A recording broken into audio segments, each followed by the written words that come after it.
Yeah, all right, now we can officially begin. What's going on, YouTube and Facebook? You guys are checking out a special live edition of the RCWR show right now. So I do appreciate you guys that are spending part of your Friday evening, because we're now going into the evening, to cover, as it just went off the air not even seconds ago, WWE Greatest Royal Rumble, first ever event that came to us from Saudi Arabia. I definitely want to get you guys thoughts. Definitely want to get you guys input involved on what you had thought about the event. You can sound off a number of ways. You can definitely interact on the chat that we have on YouTube right now, or you can get at me on Facebook. Live wise, the only two places I'm streaming this episode. So appreciate you guys that's checking this out live or are going to be checking this out on demand. Those of you that's going to be looking for the audio version of this soon as the live streams are over, we'll definitely be looking to add it to the audio downloading platforms, to all the usual suspects. I'm looking forward to adding that soon as humanly possible. We got a couple of interactive polls that's up right now for you guys that are interacting on YouTube. Head on over to youtube.com/, the RCWR show. Look on the communities tab page. I'm asking you guys, what did you think about the Royal Rumble? For those of you that had watched the Greatest Royal Rumble event, so you can sound off that way. You can also sound off on Twitter at the RCWR show, asking you guys over there as well. So I tried to do my very best to stay on top of the poll that I had put out there, and I'm trying to just basically go with what I feel is the most popular, because I accidentally, it looks like I put it out here maybe 3 times. So I'm going to try to gauge from the one that has the most interactions at this point. But some pretty good steady numbers are coming in right now. Look, for me personally, no fuss, no stranger about this, but I said it on the show earlier this week. I said, hey, when it comes to the Greatest Royal Rumble event, I did plan on watching it because at the end of the day, I am a wrestling fan. And I know that with the arrangements that WWE had made with the Saudi Arabia, that there are changes that are being made. And anybody that watched the Greatest Royal Rumble event today, you definitely were told about the current situation that's happening in Saudi Arabia and the progress that is being made. And I know that we have some Americans, and that's the beautiful thing about living in North America, is how passionate we Americans are, especially from the standpoint of when we look at what's going on in other countries and we say to ourselves, oh my God, that is so wrong. That is so inhumane. That is so the ideology, the practice that is many years, many decades, it maybe even a century behind. Like, man, some of these parts, they need to get caught up in real time. Easier said than done. We know, until you, like I said on the show earlier this week, until you really, really do your homework and really understand the culture in some of these places that WWE are visiting, only then can you really grasp the nature of, okay, so okay, well, at least, I'm not making any excuses for the WWE in any type of way. So please don't take what I'm saying as me defending the company. When they have done things wrong, I've been on them. When they are doing things right, I'm giving them the praise.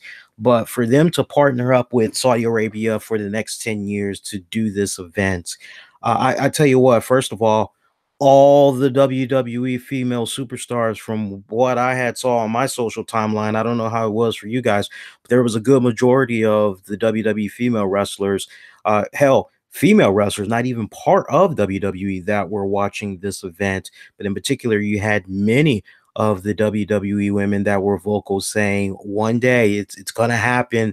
As far as Saudi Arabia goes, it's gonna happen. And I really have a strong feeling, I have a strong indication that on Saudi Arabia's terms, at their pace, that they are going to be doing this. I mean, understand, folks, you went through many decades where you have like this tradition that was like passed down from generation to generation, and those parts of that respected land and other places around the world, it's now getting to that point now where all those great grand, folks, they now have pretty much passed on. It's now all about this new up and coming generation, and they realize that the ideology that they've had all these years, it's wrong, and they're trying to do their best to make the necessary changes, legislation, law, things of that nature. I was just amazed at how some people were taking a big old crap on the fact that, oh, yeah, so people are now, well, not people, but women now have the capabilities of driving. They're going to be able to drive come later this summer. Whoopee freaking do that. What might not seem like a big deal to some of you guys, I always say it's the things that we as a society we take for granted. Most simplest thing, and I'm gonna move it along.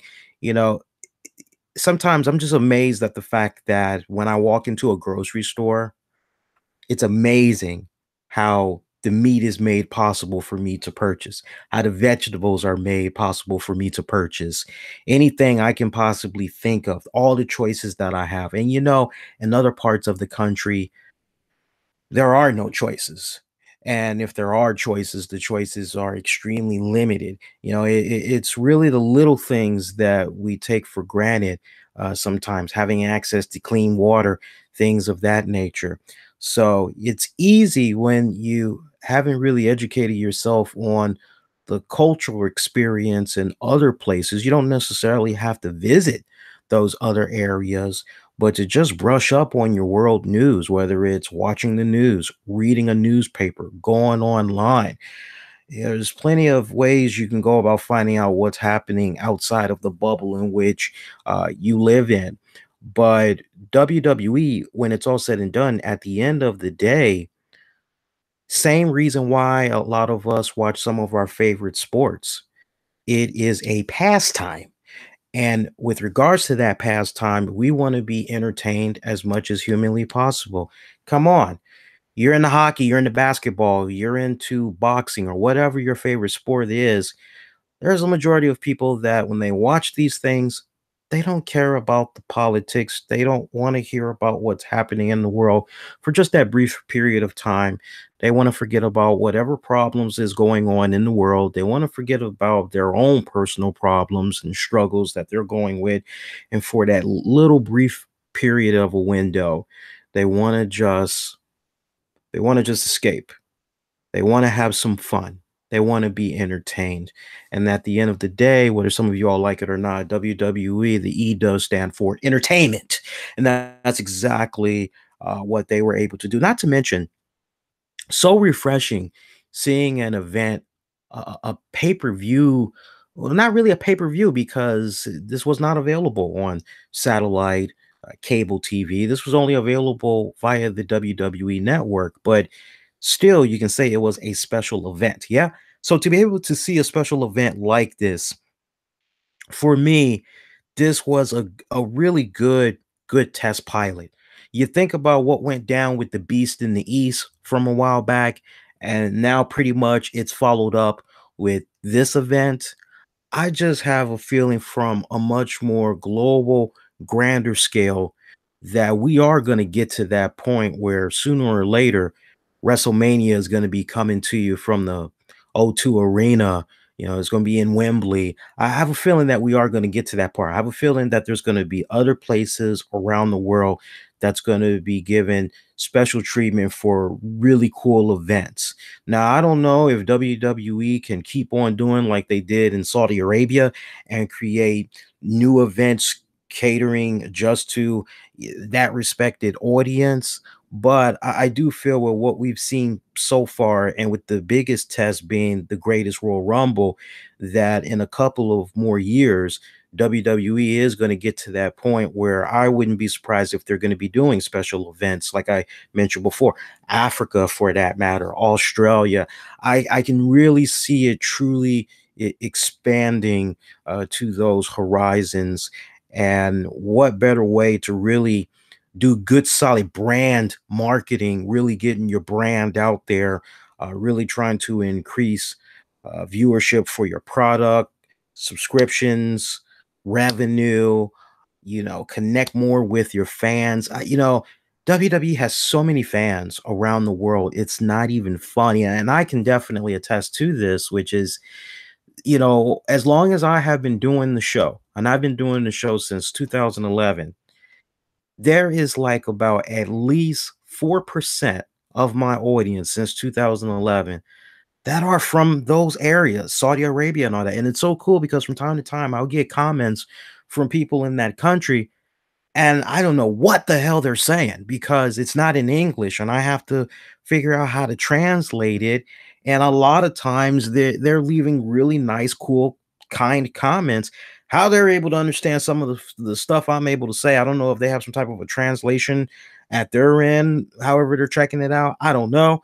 But it's nice to really be able to take a step back and see how fans in other countries interact to what you and me see on a weekly basis, right? Because in a lot of parts, they don't get to see pay-per-views the day that it airs or special events that the day that it airs. Usually there is a delay for them.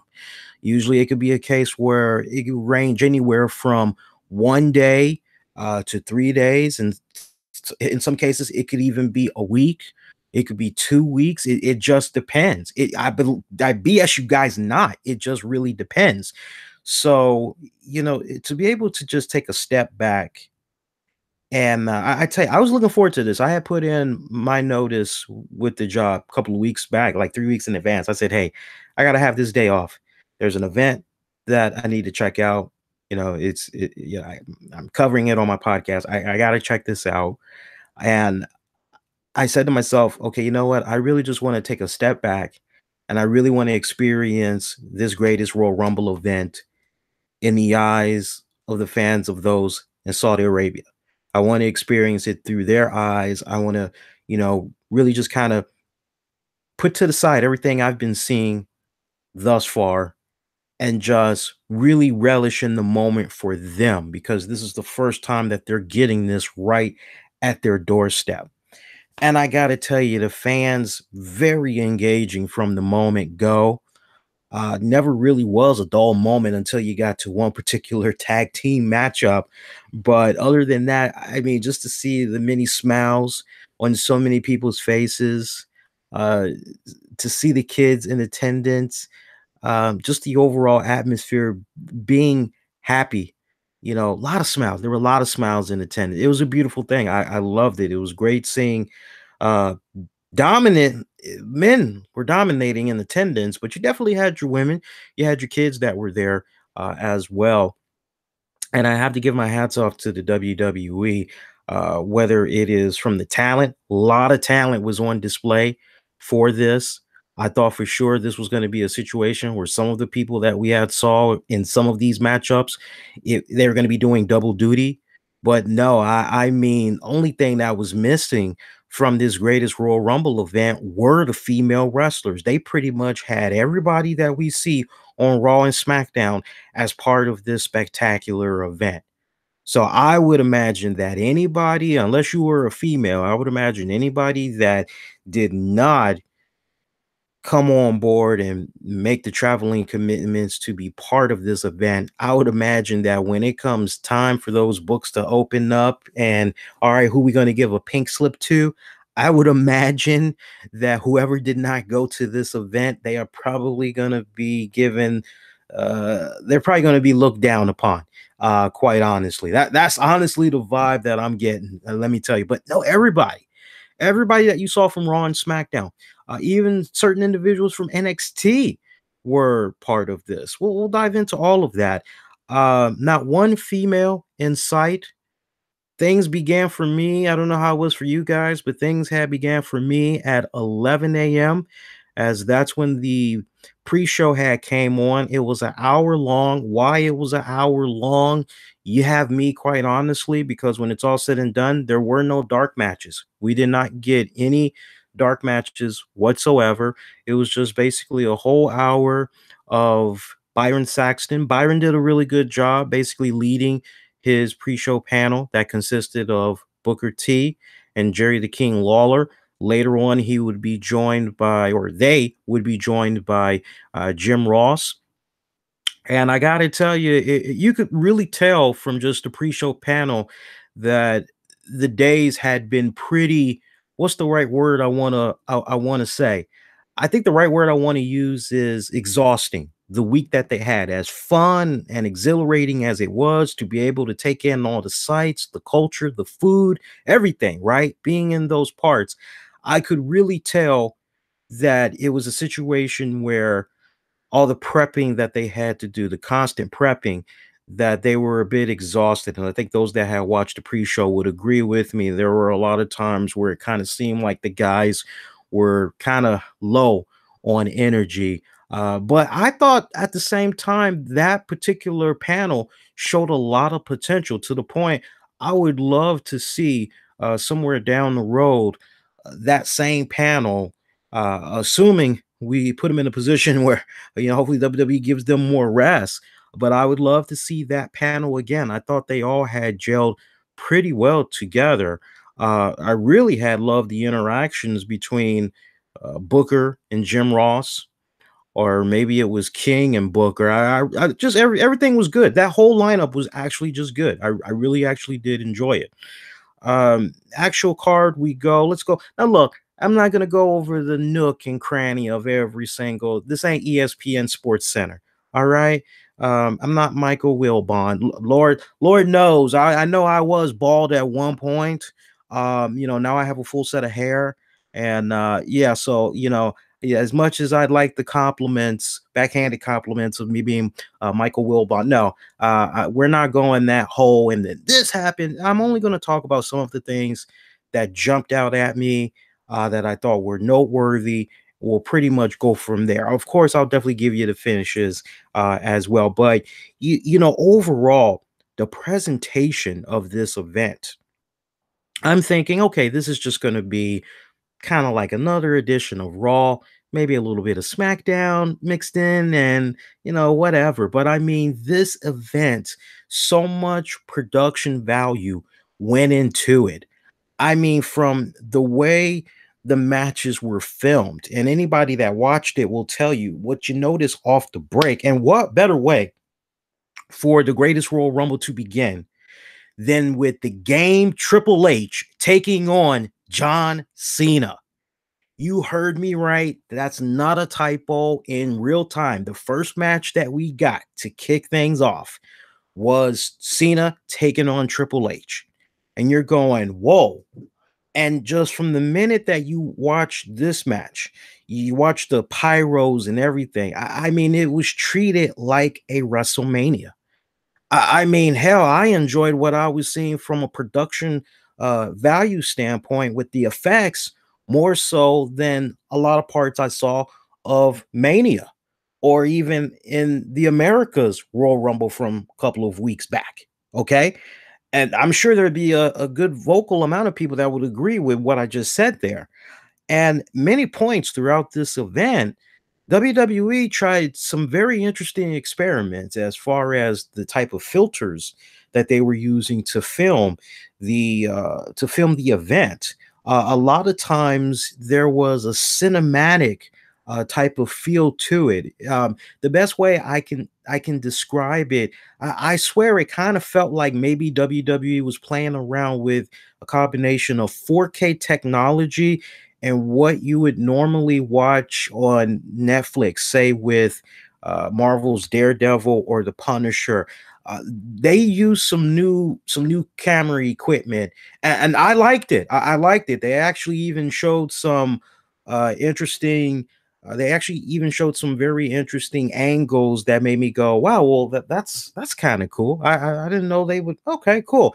So I'm hoping that some of these experiments that they had did while they were there, I hope that can resonate over back to the States, because I really liked what I had saw.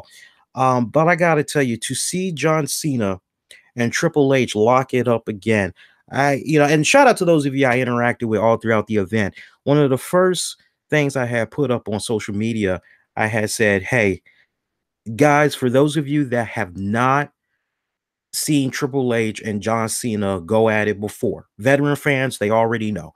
But for those of you that have never had the opportunity to see John Cena, Triple H lock it up, you're in for something special. And I even encourage folks that maybe had decided they weren't going to check out the Greatest Royal Rumble event. I say, look, the fact that you're getting this to kick off the event, it's probably going to be like about 20, maybe a 25-minute match. Go ahead, watch this. My whole deal was watch this on your break or whatever you're doing, sneak it in, watch it, and then call it a day, right?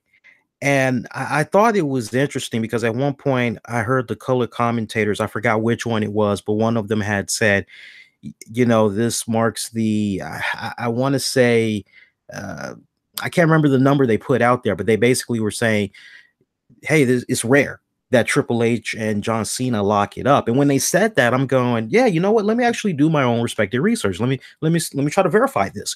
So, and you veterans will get a kick out of this.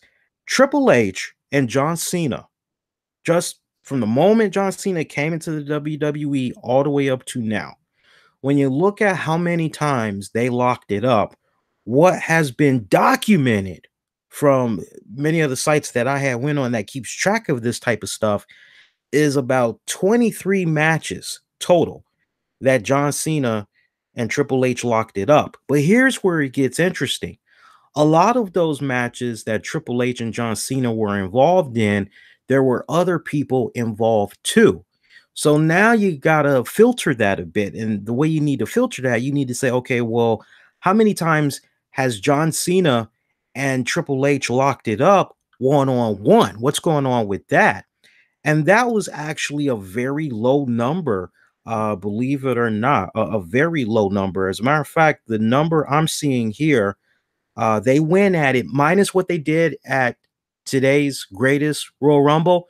What they did leading up to it 5 times. 5 times Triple H and John Cena locked it up one on one. With what they did with the Greatest Royal Rumble, that made it number 6. So 6 times they have faced each other one on one. You're going, whoa, are you serious? Yeah, I thought that was interesting. But you know what? I love the storytelling that had went into this matchup. I loved it. I mean, it just felt like, man, a nice throwback to what a lot of us wrestling fans had watched of Cena and Triple H, many years back, in particular when Cena was beloved by everybody before he was getting booed out the building, before you had the whole let's go Cena sucks, before fans felt like Cena was being shoved down their throats like nonstop. It felt like a really nice, good throwback to what it was like when these two were feuding with one another. It was a beautiful thing. Their chemistry in the ring, it really came off as if they did not miss a step. Loved it.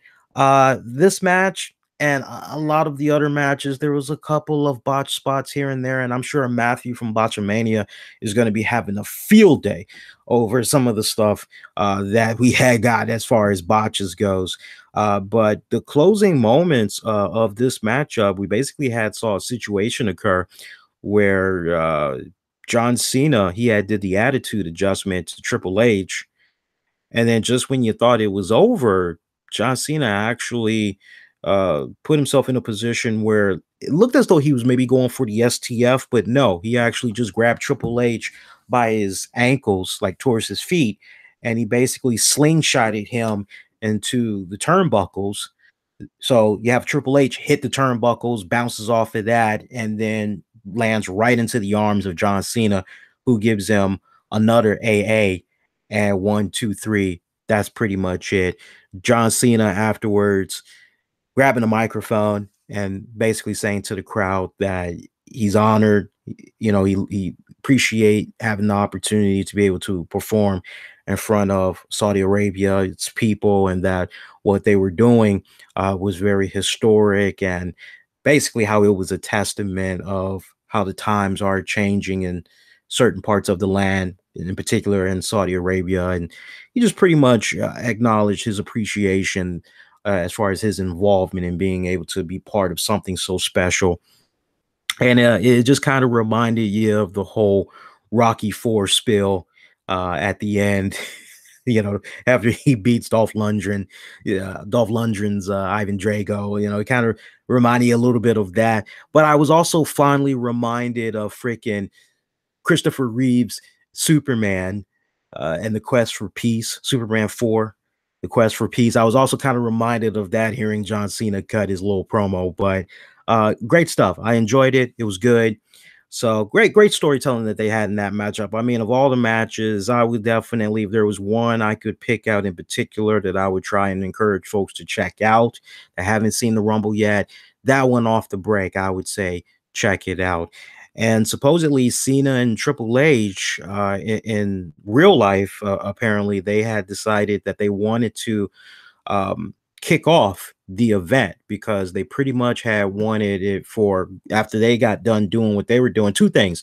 They wanted to set the tone for basically the excellence that fans could expect throughout the night, but then at the same time, they also wanted to just, get their event out the way. So yeah, come on, Triple H, obviously he's probably going to be behind the scenes, production value standpoint, see what's going on.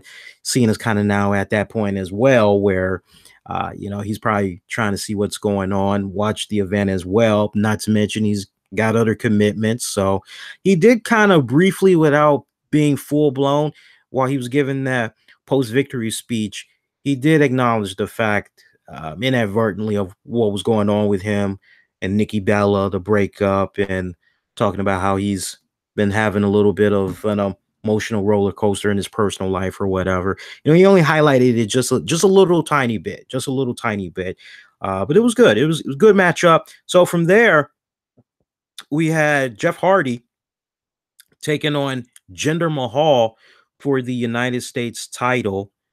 We actually saw Jeff Hardy retain his United States title, but good matchup. But I tell you what, man, when the botches just start to add up for a lot of these matches, and when the botches add up, you can't help but go, okay, you know what? Man, it's kind of hard for me to rate this when we get significant botches. And our first significant, I mean, a lot of people can look at the minor botch that happened in the Cena Triple H match and they can just kind of go, well, you know what? Let me kind of defend them a little bit because it's not like they face each other at house shows or whatnot. Like this is the first time in a good minute that they had locked it up, right? But your first major botch of this event comes courtesy of Jinder Mahal.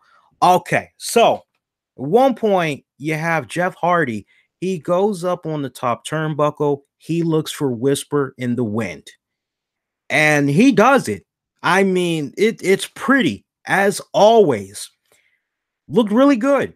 Here's the problem. Jinder Mahal did not put himself in the right position to sell the hell out of that move. So you got to see the images online. If you follow me on Twitter at the RCWR Show, you'll see it. I mean, it's gotten so many retweets. You'll see it. You can't miss it. Okay, but you see Jeff Hardy do the Whisper in the Wind, nowhere near Jinder Mahal, nowhere. And Jeff does the move. He lands on the ground, and then like 5 seconds later, just out of nowhere, Jinder Mahal just he throws himself and lays himself flat on his back, selling the move so late. I'm going, dude, are you serious? For me, that was my botch of the year for 2018 until I saw something else later on down the freaking card, man. But I don't know how you can explain that one. I would like for somebody to try to explain to me how was it even humanly possible that Jinder Mahal could mess that spot up. I mean, it definitely seemed as if though he was way off as far as where he needed to be to properly sell that move. I mean, look, those of us that have been watching Jeff Hardy over the years, we know when he does that move, and usually it could be a combination of two things. One, it could be a situation where he does the move, and given where the camera angle is, how it's being filmed, you can make it look a certain way, right? Or he does the move so well and his dance partner is in the right spot to really make it like, oh, just a hair, just a fraction that actually could have connected, right? You know it's bad though when the commentators are just flabbergasted. And that's the thing that I think that's really badass that I really need to stress, which is another reason why I love it when WWE gets into this habit of doing overseas events, because it seems that on commentating, they are more looser. It almost kind of feels as though the playbook is thrown out, so to speak, and they can really let their personalities jump out there. And this was a really good rare occasion because you have the commentators that's looking at this clear as day. And you hear, I don't know if it was Corey or if it was Michael, one of them, they tried to sell it. I think Corey was the smarter one, though. He's going, Cole, like, I mean, let's be honest. They don't tell him what the heck Jinder was looking for there. That was way off. Like, Jeff didn't even, I mean, they couldn't even bail Mahal out of that. I was looking for, hey, maybe Mahal was trying to play possum, let Jeff have the impression that maybe he did connect with that move or whatever, and then get Jeff that way. No, the commentators didn't even go in that direction. They did not even go in that direction. They just basically said, we don't know what the hell was up with Jinder with that move right there. They pretty much acknowledged that was a screw up. And what a beautiful screw up that it was. I loved it. I laughed so hard. It wasn't even funny. But I mean, other than that spot right there, it was actually a decent matchup. Let's go to our next matchup. Our next matchup was for the Intercontinental Championship, it looked like. I believe that was the four-way. So you had Seth Rollins defending the Intercontinental title against Finn Balor. Also, The Miz. And your fourth guy. Who was your fourth guy? Finn Balor.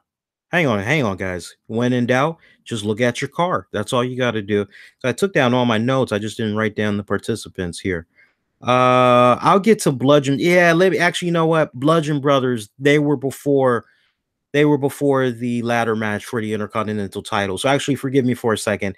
With regards to the Bludgeon Brothers taking on the Usos. First off, Bludgeon Brothers defeated the Usos to retain the SmackDown tag titles. That match was about 5 minutes, maybe less than that. Who knows if you want to maybe take out the entrances. That match, I have to tell you, the crowd from the moment that this event began and you're just going into each match, the fans were really into the stars. As far as who got the biggest pops, who got the biggest reactions, I would have to say Triple H, John Cena definitely comes out to me. The audience was a bit, they really did not, what's the right words I'm looking for? They gravitated for sure towards Bray Wyatt, Matt Hardy. You could tell they tolerated Cesaro and Sheamus. They did not care about the Bludgeon Brothers. They showed the Usos a little bit of love, but they did not care for the Bludgeon Brothers. There was hardly any reaction from for the Bludgeon Brothers from the minute that they had came out, and then even after the match was over and they had retained the crowd. They really could just give two, you know what? Okay, they really could care less. Also, by the way, you talk about innovative. I mean, maybe that's just how they do it in Saudi Arabia. But for those of you that have watched the event, did you guys see the sweet as leather seats that basically the royal family and some of their family members, colleagues were sitting in? I mean, that almost reminded me of some of the theaters that me and my best friend used to sit at in the movie theaters out in New York City, and some locations you could get here on the East Coast. I know West Coast, there's definitely some movie cinema places where you can get that type of love, where you go to a theater and you got these really nice, cool leather recliners, got your nice drink holder, holder for your food, and somebody will actually come to you and bring you your drinks and all that. I'm looking at the seats that these guys had, and those things just look comfortable as I don't know what. I'm saying to myself, my God, now that is the VIP experience, getting yourself some nice, comfortable seats like that. What we got to do in North America and other parts in the country to be able to get some really good seats like that. That would really, really be nice. I'm not saying, look, think about it for a second, guys. Think about it for a second. You don't have to put that many seats like that out there. Now, of course, when it's all said and done, it does depend on the arena. It does depend on if it's a situation where, hey, these chairs are they, are they built in, right? Or can you actually take them out? Are they removable so you can, obviously you got to think about some of those things, but to just see those nice, comfortable seats that some of those Saudi Arabians were sitting in, I couldn't help but be a little bit jealous. I mean, they were very comfortable, especially the royal family, very, very comfortable.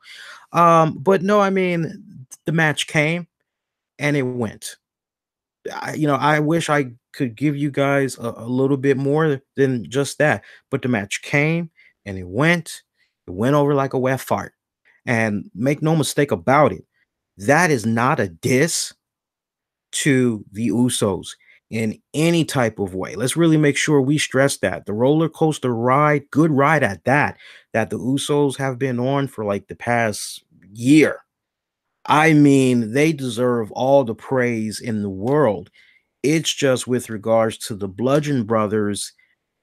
I mean, man, if you can't even make a connection overseas, to a certain degree, you could kind of make the argument, oh, well, everything should be good. It's probably going to kind of feel a little bit like Bizarro World or whatever over here. So, should be all right in these parts. No, the fact that you got to go back and watch now, I bet you now maybe they might edit it a little bit. Maybe they might pump in some chants or whatever for the Bludgeon Brothers, maybe do some boos, program some boos in there or whatever. But when you watch the initial live stream, there was hardly any reaction for those guys. And it was just sad. It was just really sad. I almost wish that we had got Luke Harper, Eric Rowan, the guys that were at one point part of the whole Wyatt family. I would rather see those guys back as opposed to what we got going on right now. And make no mistake about it, pay attention to the words that I'm using now to describe, what's going on here. Okay. I'm not talking about the performances as far as the in-ring ability. Usos, we know they bring it night in, night out. Harper, Rowan on a really good night, and they're given enough time, right? They can tell a really great story. But I mean, for what these guys did at this event, only barely coming in at 5 minutes and some change, it was really nothing. Didn't even break a sweat. I mean, it was just so left field. The finish wasn't even funny, man. I'm thinking, well, maybe Naomi's gonna come out, and maybe that's gonna kind of backfire, and maybe that's how it's gonna go down. I really was under that impression, but it didn't go down that way. And then with regards to the Intercontinental title match, it was a ladder match for the Intercontinental title. Kudos to the WWE. This may come off as a joke, but considering some of the things that is still happening in Saudi Arabia, you kind of got to be a little bit careful. But kudos to the WWE for making sure they did not insult the people out there, but most importantly, make them feel uncomfortable. Because as we all know, Finn Balor has been coming out with the whole rainbow thing, and it's one thing to just be saying, oh, well, he wears the rainbow colors because, everybody loves rainbows. It doesn't matter what color you are. Balor Club is for everybody, right? Well, when you link that with the LGBTQ community, right? When you link that and you go, you don't want to ruffle the feathers of people, especially in these parts of the country, because not everybody sadly understands the ideology behind that. Not everybody understands the concept. Not everybody can still grasp that. So if you want to get on your plane and come on back home to the States in one piece, it's kind of nice to just, play it nice and take it a little bit easy. Yeah. So kudos to WWE for making sure that Finn Balor wasn't put in a difficult position, because In some parts of the country, being in a same-sex relationship doesn't matter if you're a man or a woman. If you're in a same-sex relationship and certain people find out, some parts of the country that's prison time. In other parts of the country, you'll get stoned to death. Yes. Yes.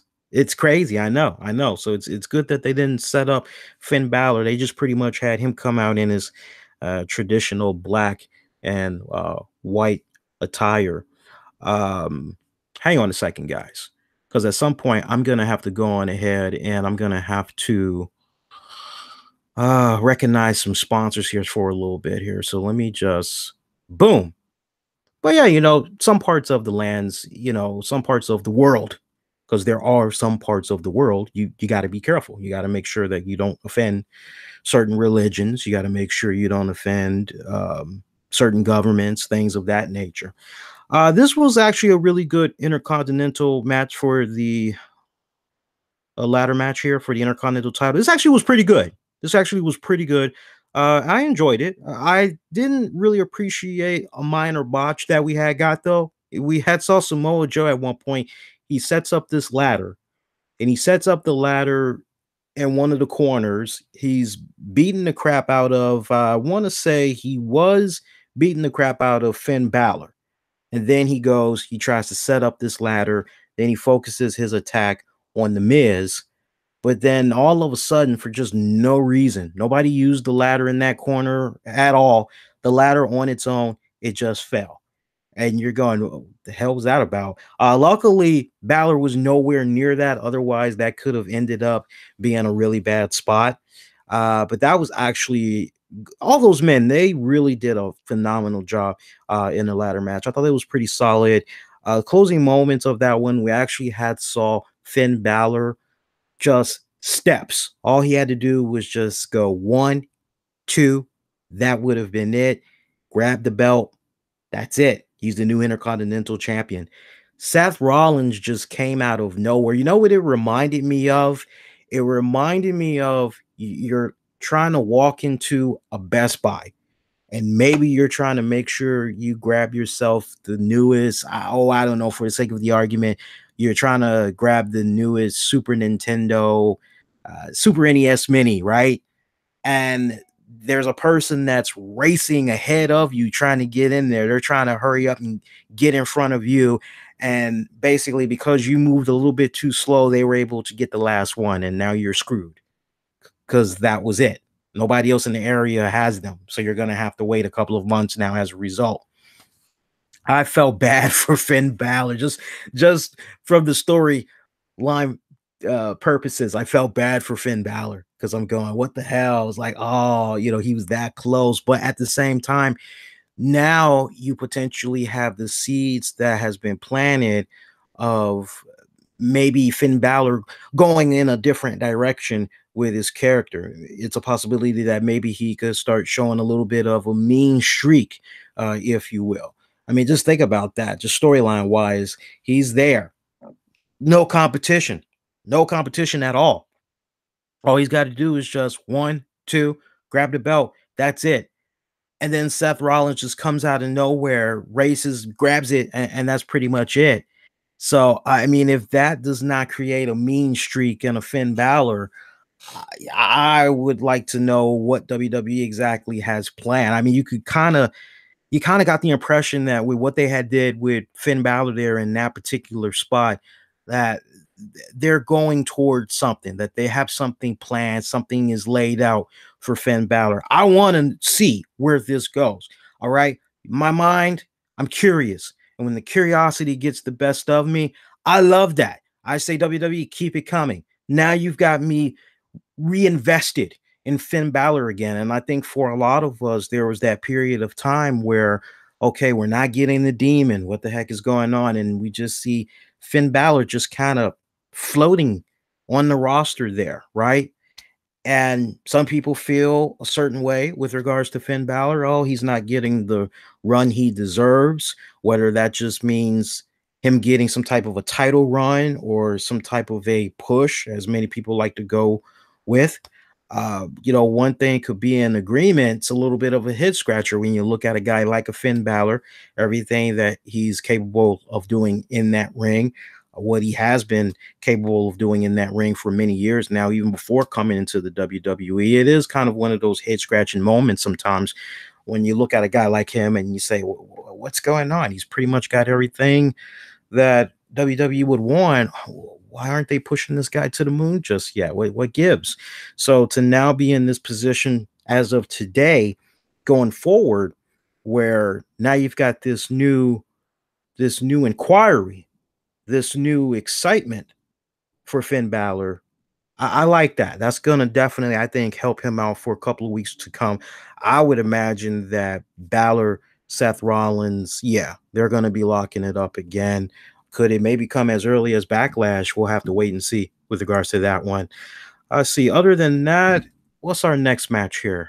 See here. We had about 10 matches, didn't we, guys? Yeah, we had about 10 matches. This was a long event too. When you add in, the, I want to say, pre-show, and then the event itself, I don't think the event itself went off until about, actually, you know what? I got a counter meter over here on the Facebook stream here. So actually, let me pull up the Facebook stream here and I can actually tell you guys. Yeah. So we're looking at about maybe, see, 11, 12, 1, 2, 3, 4, 5.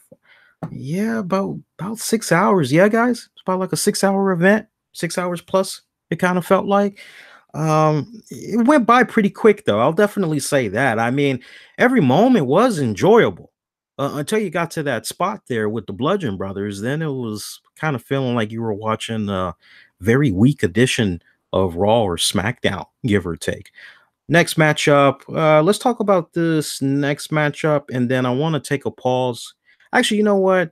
Let me go ahead and let me set it up now. I want to go ahead and I want to recognize some of our Patreon members, and I actually want to recognize some of our sponsors for this episode that we're putting out right now, because without these guys' kind contributions, episodes like what you're checking out right now would actually not be free.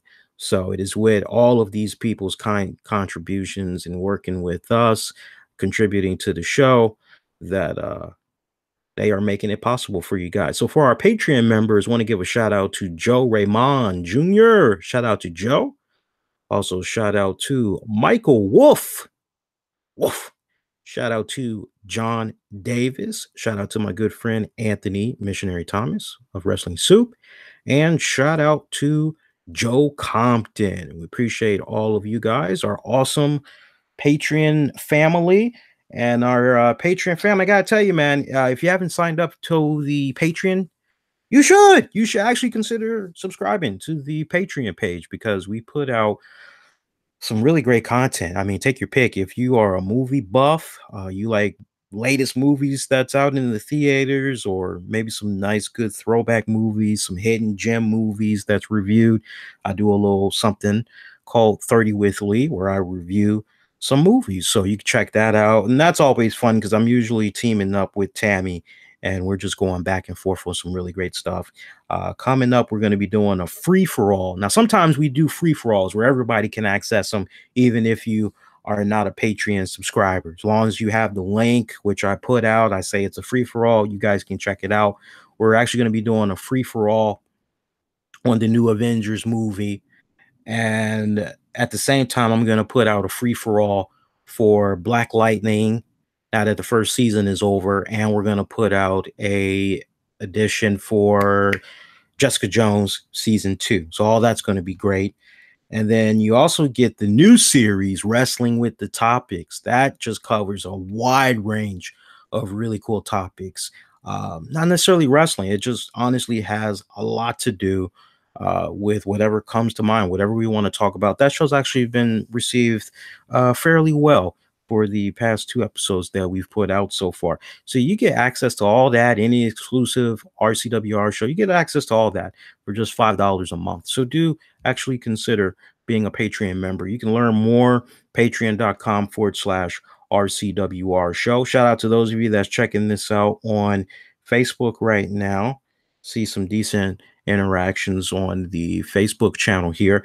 Let's recognize some of our show sponsors, and then we'll finish up with the rest of the card. Because at this point, we only got a couple of more matches to talk about, and then I definitely want to get to you guys' comments and what you have to say about this evening's Greatest Royal Rumble event. So let's recognize some of these sponsors real quick. And if you're enjoying the show so far, thumbs up, man. You gotta do the thumbs up. Make sure you do the thumbs up and you share all throughout social media, all that good stuff. Yeah. All right. So first off, we want to give a shout out to our good friends over at the. Let me just pull this up real quick here. And I'm glad I already recorded the audio parts for this, but I told them I was going to show them some love on YouTube as well. So shout out to my good buddy Mike Burge. Again, Mike Burge. That's Mike Burgess, actually, now that I'm thinking about it. Shout out to Mike Burgess. This guy is cool. He does some really cool stuff. He's a graphic designer. So if you need help with Wix, you need help with designing business cards, logos, things of that nature, he can actually hook you up. Look him up on Fiverr fiverr.com/ Mike Burgess. That's spelled Burgess. Mike Burgess. Fiverr.com/ Mike Burgess. Appreciate him being a show sponsor. And also, we got to give it up to a good buddy of ours, Christina R. Ferguson. She is the owner, the creator, founder for Infidelity Hurts Awareness Day. And when you got movies that's out there like 50 Shades of Grey, 50 More Shades, all that other cool stuff, you notice how they glamorize the hell out of the sex. And you have other movies where they glamorize the adultery and all that. Well, sadly, it's not really like that in the real world, because people actually do get hurt as a result of infidelity. And heaven forbid it's a situation that occurs where there's kids involved. But then most importantly, once the infidelity happens, well, how the hell can you ever look at that person that cheated on you the same way again? How can you get back to good? And with Christina R. Ferguson's program, really mainly aimed towards women, but they do welcome men as well. They basically give you the steps and the tools that you need to basically live your life as best as you can, put your best foot going forward in a positive direction, even though you feel as though because of infidelity, that's it. Your life as you know it, you're done. It's over. Well, it's not over. It's just actually the beginning, of understanding you and, trying to get yourself mentally, spiritually, emotionally in a better place. So look her up, Christina R. Ferguson. Again, she's the founder and owner of the Infidelity Hurts Awareness event.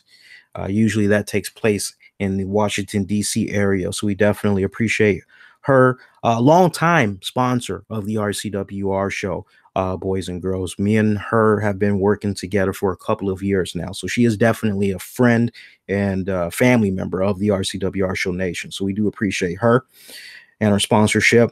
Also, Beckett Jewelry. I'll mention this one for now, and then we'll go into some more sponsors. Beckett Jewelry. Beckett Jewelry, they are right here in the United States. They make great fine jewelry, accessories, all that right here in the United States, ship wherever in the United States. And their jewelry, great quality. So for those of you that are in a situation where you don't really have the money to put out 3, 4, $500 for a piece of jewelry or a grand and up, these guys got some really good prices. Nothing is beyond $80. Okay, so that's actually pretty damn good. So check them out at BeckettJewelry.com. That's BECKETT Jewelry, BeckettJewelry.com. We'll go into a couple of more sponsors in just a little bit. Let's talk about these last couple of matches that we got here. So where did we leave off? We talked about the ladder match, yeah? And I believe now we have to talk about the Shinsuke Nakamura taking on AJ Styles singles match for the WWE Championship. So now this go round, it comes off as if these guys are now really starting to get familiar with one another. I must say, I enjoy this matchup more than what they had did at WrestleMania. I don't know if you guys would agree with that. I can't quite put my finger on it. And no, not because now Nakamura has gone the heel route. I'm not going to go in that direction. Something chemistry wise just feels different. And you could genuinely feel that. You could sense it when you were watching these two lock it up this go round compared to what had went down at WrestleMania. Look, we all can be in agreement that what they had did at WrestleMania, we had our, well, not me, because I tried to prepare you guys. I told you all, I said, look, it's not gonna meet what you all saw of New Japan. I kept trying to tell you guys that. I kept telling you guys that. I said it's just not gonna meet that status, but in the realm of WWE, it should be a decent match. But even I would have to admit that what I saw of them at WrestleMania, it didn't even meet my minimum standards of what I was expecting for these guys. It almost reminded me a lot of when Kevin Owens and Chris Jericho have finally locked it up one-on-one, and that really, on paper and just everything that was leading up to them finally going at it, you're going, yeah, this should be great. This should be like the match stealer of the night, but it didn't play down that way. And for me, when I looked at what Nakamura did at WrestleMania, that's the vibe I got. I got Jericho Owens at WrestleMania. But what I had saw of them this go round at Greatest Royal Rumble, I loved it. Something was starting to brew there. I liked it. Seems like they're now really meshing well. And Nakamura, in case you guys don't know, he's got new entrance music. He now has vocals. Yes, he now has vocals, and I don't know who was in charge of revamping his music, but they did really, really good. They really did. I was a little bit concerned about the vocals. I thought, oh my God, when I first heard the news, oh no, there's now vocals in Nakamura's music. First thing I'm saying to myself, please don't let it be English, because you have him walking around now saying, sorry, I don't speak English. Okay, well, if that's the case, and now we're revamping his music and there's vocals, hopefully it's not English. And it's the fine attention to detail here, folks. So I love the fact that he gets the new music and the vocals is in Japanese. I mean, it's almost a rip from New Japan Pro Wrestling and other Japanese promotions and all that. I loved it. I loved it. I loved the new music, the new theme. I'm already a big fan of it.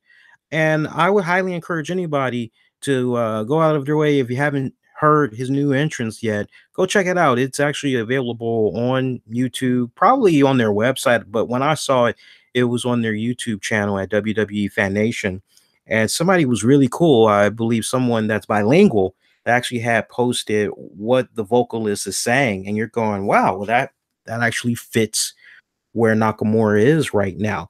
Good matchup, though. According to my notes here, as far as how that match pretty much had played out, final moments of this one, they actually had took the action outside the ring.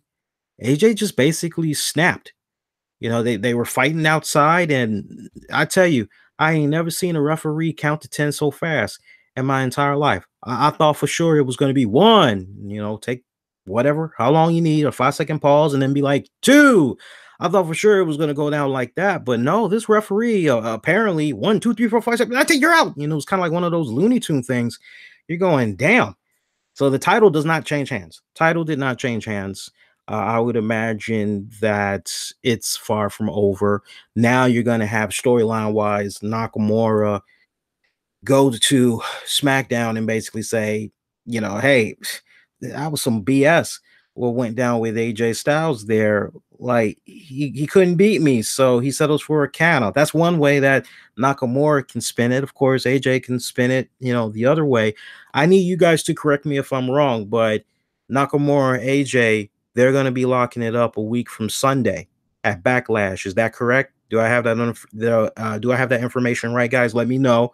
I believe they are going to be locking it up though at Backlash for the title again. So I'm very curious. I'm just going to jump out there, make a bold prediction.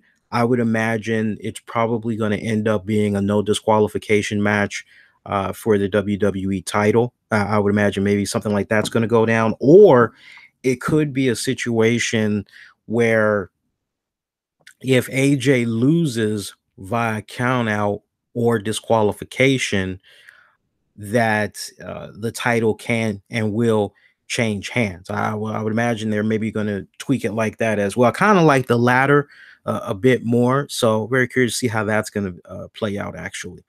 All right. So told you about that match. What do we got next? I think we got the casket match next. Yeah. Casket. Yeah. Casket match. Undertaker, Rusev, bury me softly. Bury me softly with his choke slam. Bury me softly with his choke slam. Bury me softly with his choke slam.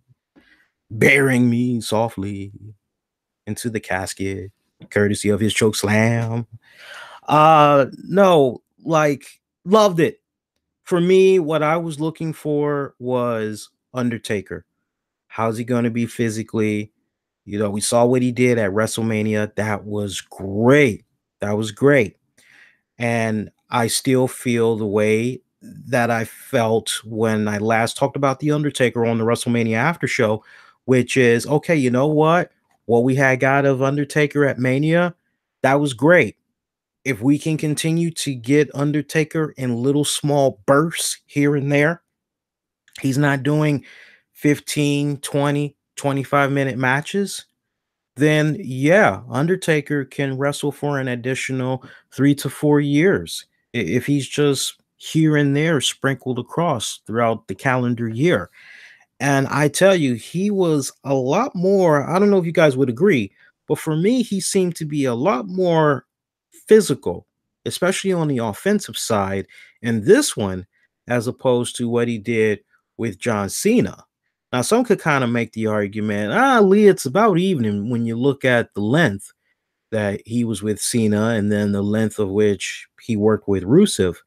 But I don't know, for me, it just really kind of came off as if Undertaker was more on the offense in a good way, that he was doing a lot more in this match as opposed to the one with Cena.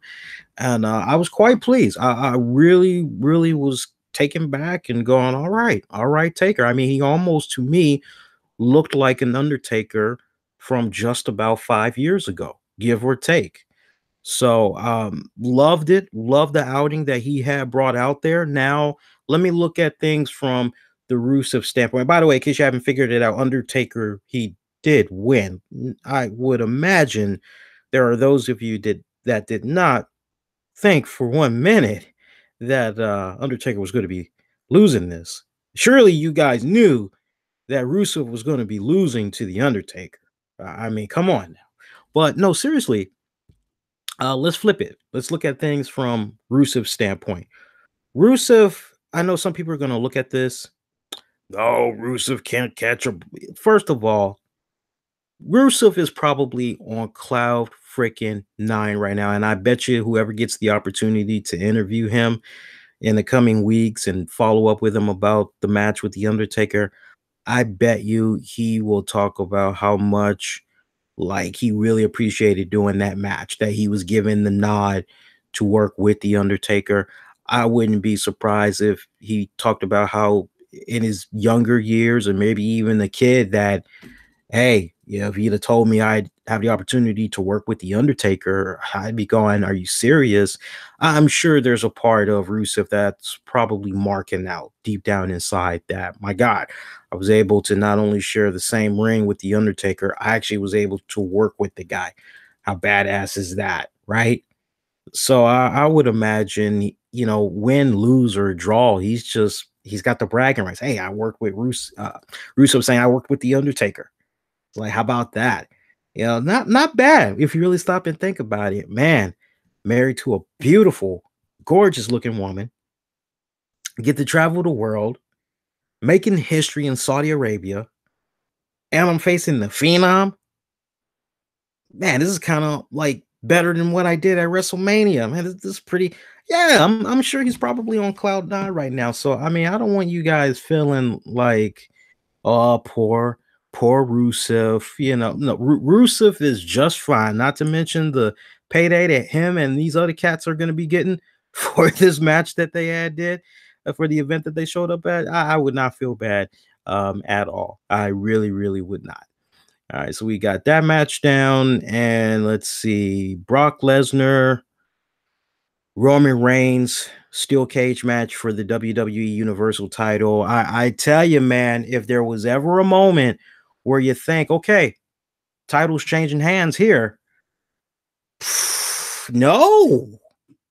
I tell you, for me, I actually was quite taken back. Lesnar, very controversial fashion too, retained his WWE Universal Championship.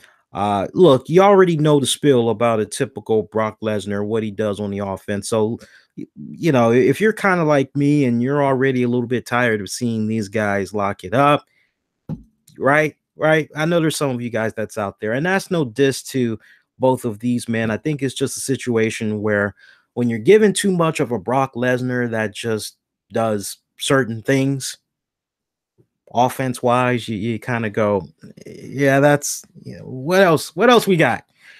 For me, I'm actually looking more forward to Roman Reigns taking on Samoa Joe. I'm looking more forward to that because I know that's gonna be very diverse. It's gonna just be such a different experience to see in the ring as opposed to Roman and Brock Lesnar. I think the best way I can sum up Brock Lesnar and Roman Reigns constantly going at one another, it's basically two bulls with horns that just no matter what, they can keep circling around each other all they want. They can blow snot all they want. When they finally charge at each other, it's always the same result. And it's just boom. When they clash, it's just always ending in a stalemate, basically, right? No finesse, no switch up, nothing abstract. It's just very one dimensional, right? So for me, I'm really looking forward to Roman Reigns and Samoa Joe because I know that's going to have a lot more diversity. That's going to have more of a of a unique what's the right word I'm looking for? They're going to have more of a unique match offensively and defensively. Yeah, I think that's safe to say. But no, the controversy comes pretty much, I want to say, Roman Reigns towards the end, owning the hell out of Brock Lesnar. Looked as though he had Brock Lesnar down and out, really back on the offense, really bringing the fight to him. We see Roman Reigns bounce off of the ropes. Again, this is a steel cage match now. Only way you can win this, you gotta basically, what were the rules? I believe the rules were you either had to pin your opponent or you had to escape the cage. Now, I want to say you had to escape the cage, but just for the sake of the argument, let's just say you had to escape the cage, climb it, or ask the referee to open the gate. Well, Roman Reigns, one point, he's on the offense, has Lesnar pretty much right where he has him, bounces off the ropes, goes for a spear. Well, this spear, damn good. Only thing was the spear was so devastating that the steel cage wall had loosened up. And as a result of that, Brock Lesnar lands back first and he basically retains the title that way. Now, when you first see this, you're going, and then I when this went down in real time, I'm going, whoa. So that's it for their rivalry. So who's next? Who is going to step up next to face Lesnar? Because obviously, from here, where do you go with Roman? That has to be it. But then when they showed the instant replay, that's where the controversy kicks into play, which is, oh snap. Okay, so Lesnar's back. It does hit the mat, but his feet do not. Whereas Roman's does, because he's on top of Lesnar. after he does the spear that sends them both flying out of the cage. So you're looking at it in slow mo, and they did it a few times. You're going, well, no, if we're gonna go with the rules of both feet have to touch the mat, and that's basically how you win, then Roman should be the new WWE Universal Champion. So you've got controversy once again. And sadly, I see this, I smell it a mile away. The end result is going to be Lesnar, Roman Reigns one more time. And the stipulation is going to be put out there that if Roman Reigns does not beat Lesnar for the title, that's it.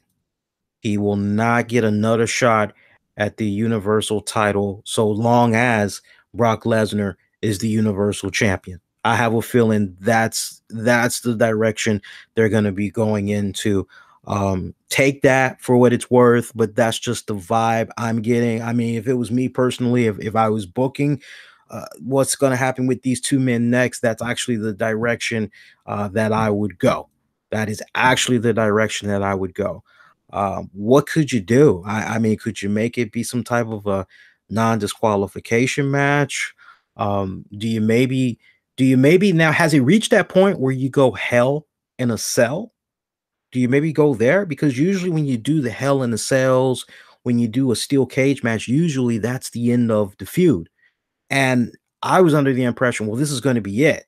Win, lose, or draw. This is it. But with that controversy and the fact that it was highlighted and it was stressed tremendously, I'm going, yeah, these two are going to lock it up one more time. But where do you go? You got to put a heavy stipulation out there. And I tell you what, fingers crossed. I would love it if these guys could, just to make it interesting, Hell in a Cell. Feels like it's been a while since we had a Hell in a Cell match. I think, given what's been happening with these two men, next time they lock it up makes a lot of sense. But that stipulation, I think they're going to have to put that out there. Quite honestly, they're going to have to put that stipulation out there. All right. So other than that, we've got one more match to talk about. And that match is the Greatest Royal Rumble event. Right before we get to that, I want to make sure we don't have any other sponsors we need to get into. I think we're good, but let me just see. Yeah, no, we got a couple of more sponsors. Yeah, so I want to give a shout out to our good friends over at Destination Vacations Travel.com. If you guys need help planning your next vacation, and you don't have the time, commitment, or experience to find the best deals to plan a memorable experience, Destination Vacations Travel Agency, they can help. They have years of experience of booking groups, honeymoons, personal and business travel, cruises, international travel, and so much more.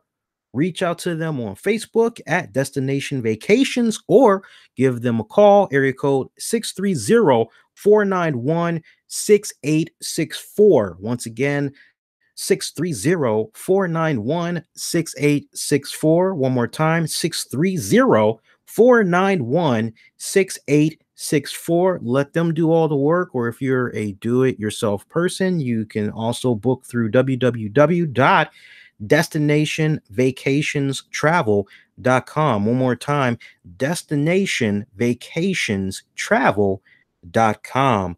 Also, got to give a shout out to my good friends over at the Civic Help.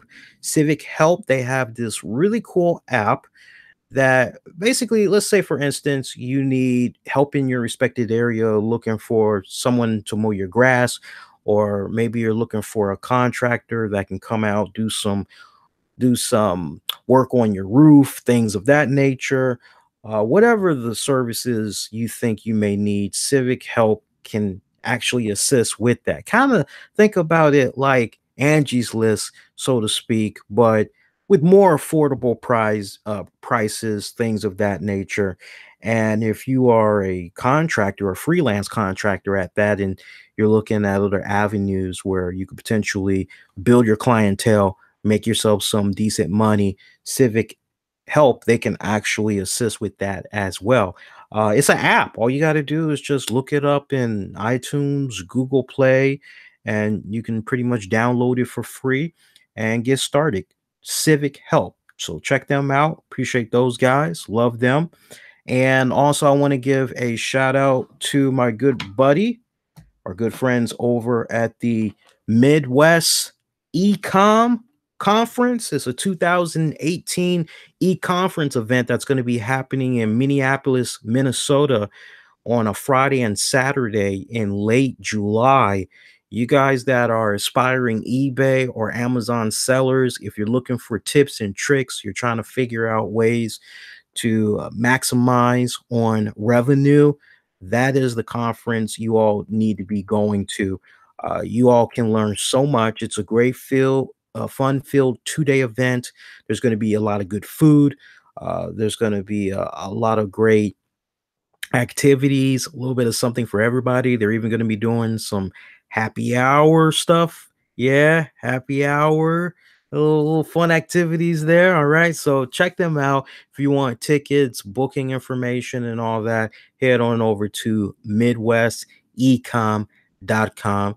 That's MidwestEcom.com. Again, that event, they're going to be doing the Midwest Ecom 2018 conference in Minneapolis, Minnesota in late July. If you're aspiring Amazon or eBayer, trying to figure out the tips of the trade, trying to figure out those tricks, do whatever you got to do to make yourself become a better seller, better familiar with e-commerce, that's the event for you. www.midwestecom.com. Appreciate all of these guys that are our sponsors for this episode. And if I missed any of our other sponsors, have no fear. We will definitely get to you guys on next week's episode for sure. All right. So let's talk about this one last match, the 50-man Royal Rumble event. So these were your participants in this 50-man Royal Rumble event in the order in which they came: Daniel Bryan, Dolph Ziggler, Sin Cara, Curtis Axel, Mark Henry, Mike Kanellis, Hiroki Sami. Apparently, he is a Japanese star. I've never seen him before, so you guys got to forgive me. I'll definitely look him up afterwards, though. Victor of the Ascension, Kofi Kingston. At number 10, Tony Nese, Dash Wilder, Hornswoggle. Hornswoggle actually popped up, got a massive pop from the crowd. That really took me back. I mean, Hornswoggle got more love than Roman Reigns. I hate to say that. I wish I was exaggerating. Hornswoggle got more love than Roman Reigns. Marinate on that for a few ticks. Primo, Xavier, Bo Dallas, Kurt Angle, Scott Dawson, Goldust, Connor of the Ascension, Elias, Luke Gallows, Rhino, Drew Gulak, Tucker Knight from NXT, Bobby Roode, Fandango, Chad Gable. At number 28 was Rey Mysterio. Great pop from the crowd.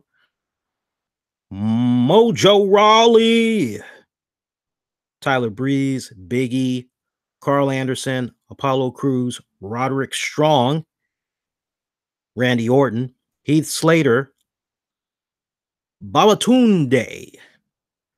Almost reminds me of somebody that I used to be friends with. It's not him, because there's this guy in Chicago that I grew up with. We used to go to the arcades all the time, and we used to always uh, play the Teenage Mutant Ninja Turtle arcade games. We would play the Super Mario Brothers, Donkey Kong, Pac-Man. We played all those classic arcade games from back in the 80s going into the 90s, and we would always go eat at this little takeout, and they had like the best cheese fries. I think the name of it was in Chicago, the chain, it was Vienna.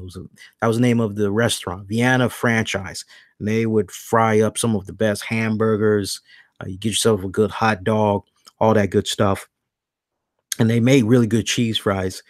And I remember sometimes after the arcades, me and him would actually go to a candy store. And for just, I would say, 50 cents, you could get yourself a nice, good, small, medium paper bag of gummy worms.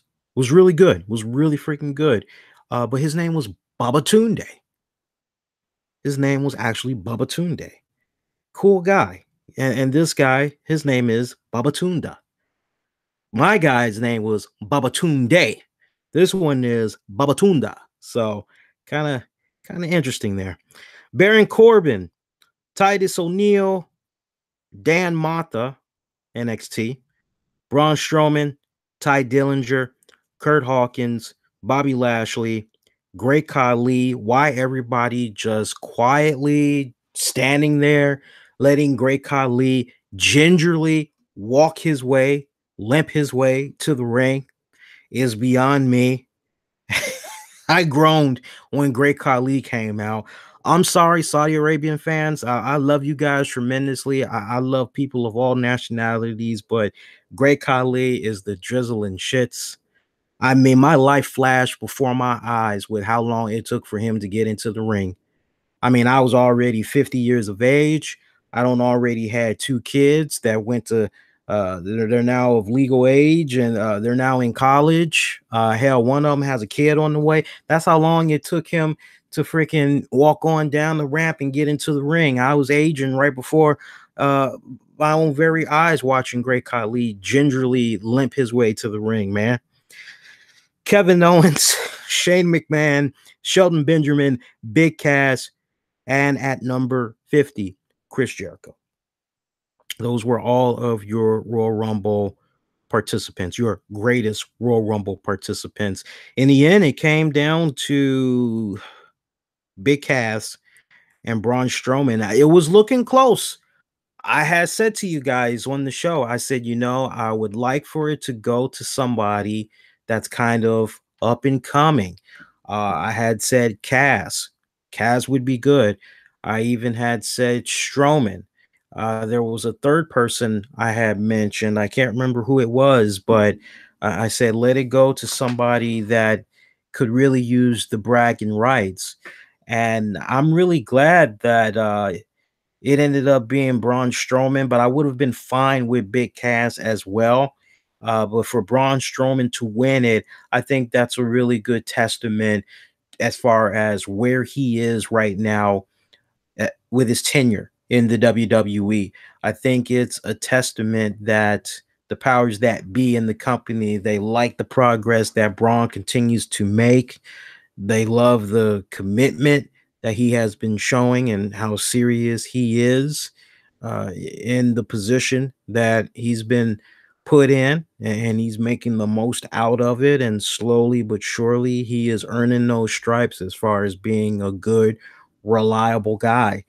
And I tell you, doing events like what these men had did with this greatest Royal Rumble event, no different than when it's time for the WWE to go overseas and they're trying to figure out who all is going to be going with them for the tributes to the troops and things of that nature. It made me smile. It made me smile because honestly, one could make the argument, well, man, Braun Strowman should have won the American Royal Rumble. And then, man, just to see a situation occur where maybe it could have been Braun Strowman and Brock Lesnar at WrestleMania. That would have been kind of badass. Yeah. For me, I was happy. I was happy. I looked at Braun Strowman winning this greatest Royal Rumble event really just as a testament that his work is being appreciated. Also, you had probably one of I can't talk about the greatest Royal Rumble match itself without highlighting something that I blazed the hell out of on social media, which is the Titus O'Neil spot. I mean, that was hilarious. I remember what went down with the keg of beer, and look, he forced that. It's safe to say he kind of well, maybe he didn't force that. Maybe that was legit. Who knows? But I tell you, so you have Titus O'Neil, and you can go on my Twitter page. I shared it, and everybody's been commenting on it. You just see Titus O'Neil. He's just running down the ramp, and he's getting ready to slide in the ring when all of a sudden he missteps, and instead of sliding in the ring, he slides under the ring. And once again, you have Michael Cole in the gang. Remember what I said earlier about how it seemed like when they do these events that's Outside of the country, it seems like they are a little bit more loose. They can let their personalities fly out more. Well, they were having a field day. They were laughing hysterically. It didn't feel forced in any type of way. It just felt natural. And to see the replays of Titus O'Neil screwing up, I loved it. I put the tweet out and I basically had said, Titus O'Neil, folks, it's the gift that keeps on giving. Not GIF as in GIFT, GIF as in GIF, because that moment that he had created, that was the perfect freaking GIF. Dudes and dudettes, there were so many botches in this. Like you literally there's probably other stuff I had missed, but the ones that just had me dying in tears was the Titus O'Neil, the Jinder Mahal. I know there was a botch in the ladder match for the Intercontinental title. I told you about the minor botch that had came about with Triple H, John Cena. There was even a botch in the Sheamus Cesaro taking on Hardy and Bray Wyatt.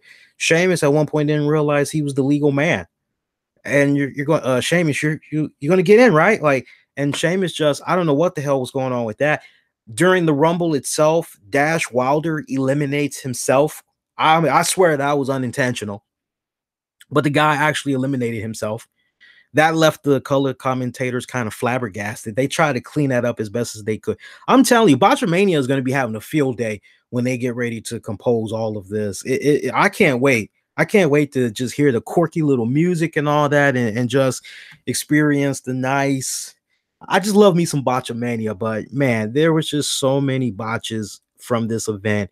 But for me, the Jinder Mahal, the Titus O'Neil, those two really stood out to me the most. I love those two spots tremendously.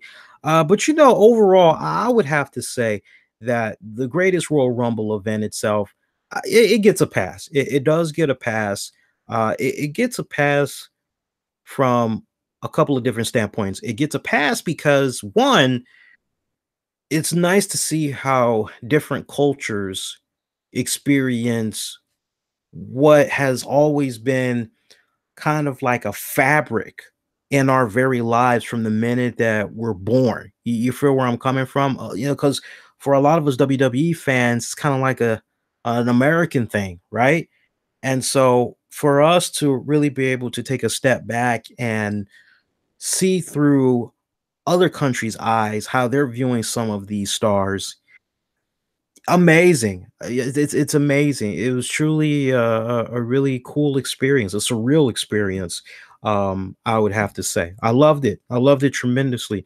The other thing that I had loved was the fact that it gives me hope from the standpoint of WWE expanding, going to other countries. I think in just a matter of 15 years, maybe a little bit less than that, we're going to get to that point. There's going to be events, as I mentioned at the top, in Australia. There's going to be events in Africa, events in Mexico.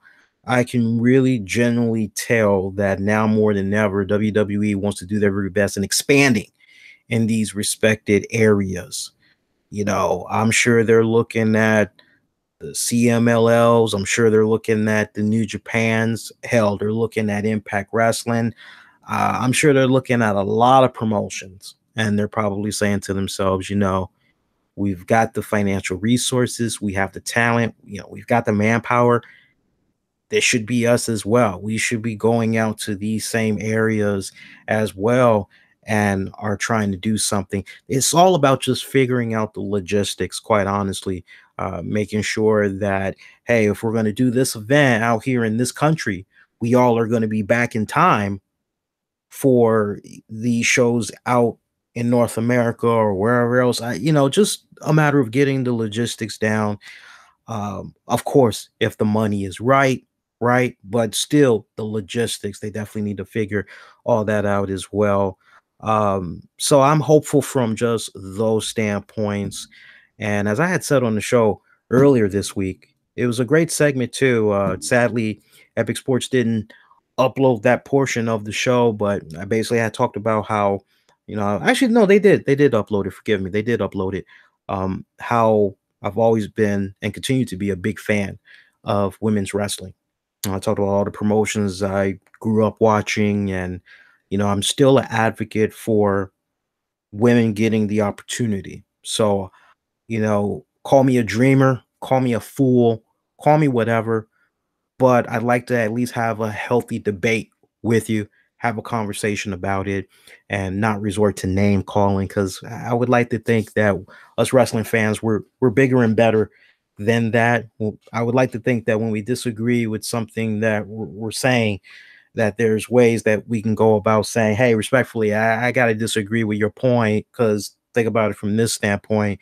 And like I said, just have a healthy conversation, a healthy debate, and in the meeting of the minds over certain things. But you call me a dreamer, call me whatever, but I do believe that WWE will be in a position before the 10-year deal is up with Saudi Arabia, and having women come on now and perform at the event as well. It's understand it's not WWE's job to go to another country and dictate, okay, we're going to do it on these terms and it's all or nothing. They are an entertainment company at the end of the day. That's what it's all about. Same way that many of you don't want to hear about politics and other stuff when you watch your football, your basketball. Sadly, it's a situation right now where in some countries, hey, when it comes to women, you got to cover up your face. You can't, you women, you can't be seen showing your face. Your face is only to be seen behind closed doors in front of your husband and family. Say what? So I mean, stuff like that. When you hear that, you're going. If you live in America and other parts, you're going, "Oh, that's just silly." Like, okay, I can kind of understand that from maybe, I don't know, 50, 60, 70, 80 years ago. But come on now, times are changing. Like, what the hell? But it's not WWE's job to be Captain America and pick up the freaking shield and try to dictate to other countries how certain things need to be going down in order for the WWE to do business. I'm no, it's not their job. It's not. Um, if we're going to be getting on anybody, and this is my message to anybody, WWE is not your enemy. If you did not like the fact that the women did not perform on this card, you need to be getting in contact with the Saudi Arabians. You need to be getting in contact with those respected governments in those regions. Okay. You need to be talking to them and airing out your grievances and getting in contact with your fans that live out there, friends, family that live out there, and tell them, hey, come on, be vocal, come on, make the change happen, be more vocal, stand your ground, because at the end of the day, that's the beautiful thing. You ever notice we as Americans, we always do a good job in talking about, oh man, that's so messed up what's happening over there. It needs to, but when it comes time to, okay, yeah, that's a really good valid point. I'll tell you what, why don't you go tell them that? All of a sudden, it's people are kind of crawling under that little thing known as a turtle shell, and oh well, making all types of excuses in the world why they don't want to do it, why they can't do it all of a sudden, right? They're vocal before, but it's like, well, we'll put your money where your mouth is. Like, they're not doing it, but it's not WWE's battle. Wrong place, wrong time. That's not what they are about. Okay, that is for the United Nations. That's for our American government, the president um, at his respected discretion. That's up to all of them to want to get involved. And sometimes I look at some of the things that's happening in this country, and I just go, you know what? Some situations we just need to be worried about ourselves. Let's get ourselves where we need to be before we go meddling in other people's business. Because Lord knows our country has a lot of stuff that's going on right now. We've got a huge $1 trillion deficit, right? We've got a, not to bore you guys, but we've got the Veterans Affairs Office. Veterans still ain't being taken care of. News 4 just did a really awesome investigation following up on some of the supposed changes that was supposed to be happening for the veterans, making sure they're being taken care of. They follow up 18 years later. diddly squat ain't been done. That's just some examples as far as we've got our own respective battles that we need to fight and take care of before we go meddling in other people's affairs and all that. See what some of you guys are saying in the chat here. Darth Jader. Do I think Strowman is going to strut around with that green title now on TV, or do I think this was more just part of the trophy? I could maybe see for 1 or 2 weeks tops, Braun Strowman coming out with the title and the trophy just to put over the event. I'm not seeing that something where he continues to come out with that on a weekly basis. However, after 2 weeks, I can see a scenario come about where regularly, as we see him on TV, the commentators will hype up that he won that. I do see a scenario like that occurring. That ain't no money in the bank. I'm not seeing it go down like that, Jader. I'm not seeing it go down like that. See what else we got here. Hop on Facebook real quick. See here what we got in the chat here on Facebook. Sami Zayn. Yeah, Sami Zayn wasn't there, was he? Sami Zayn apparently was kept at home because of his Syrian heritage, yet they had no issues with the Davari brother spot, even though they are Iranian.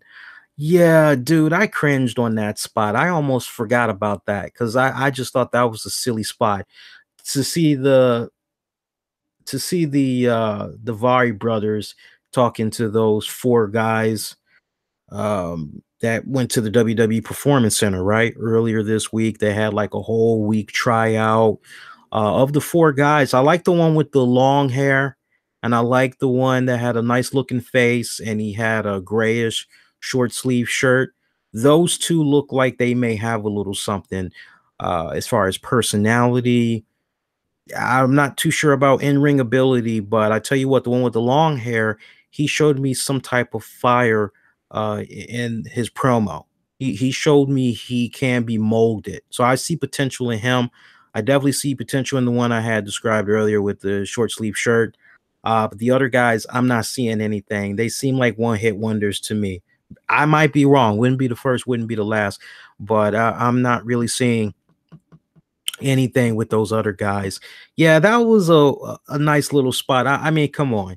You bring the Davari brothers out there who are Iranian to get the heat from the crowd, right?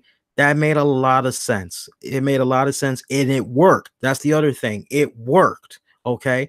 And it got those performance guys, it got them over.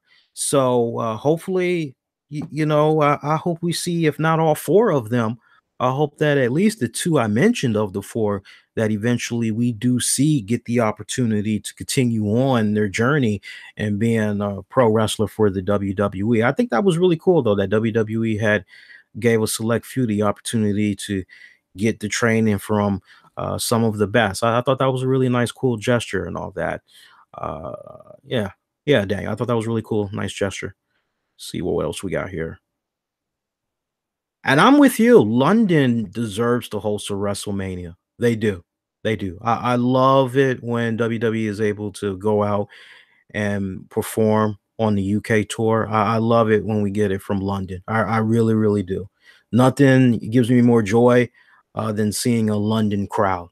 I tell you, whether it's Impact Wrestling or it's WWE, just seeing some awesome stuff come about from a London crowd, like Bizarro World out there, man. All right, see what else we got here.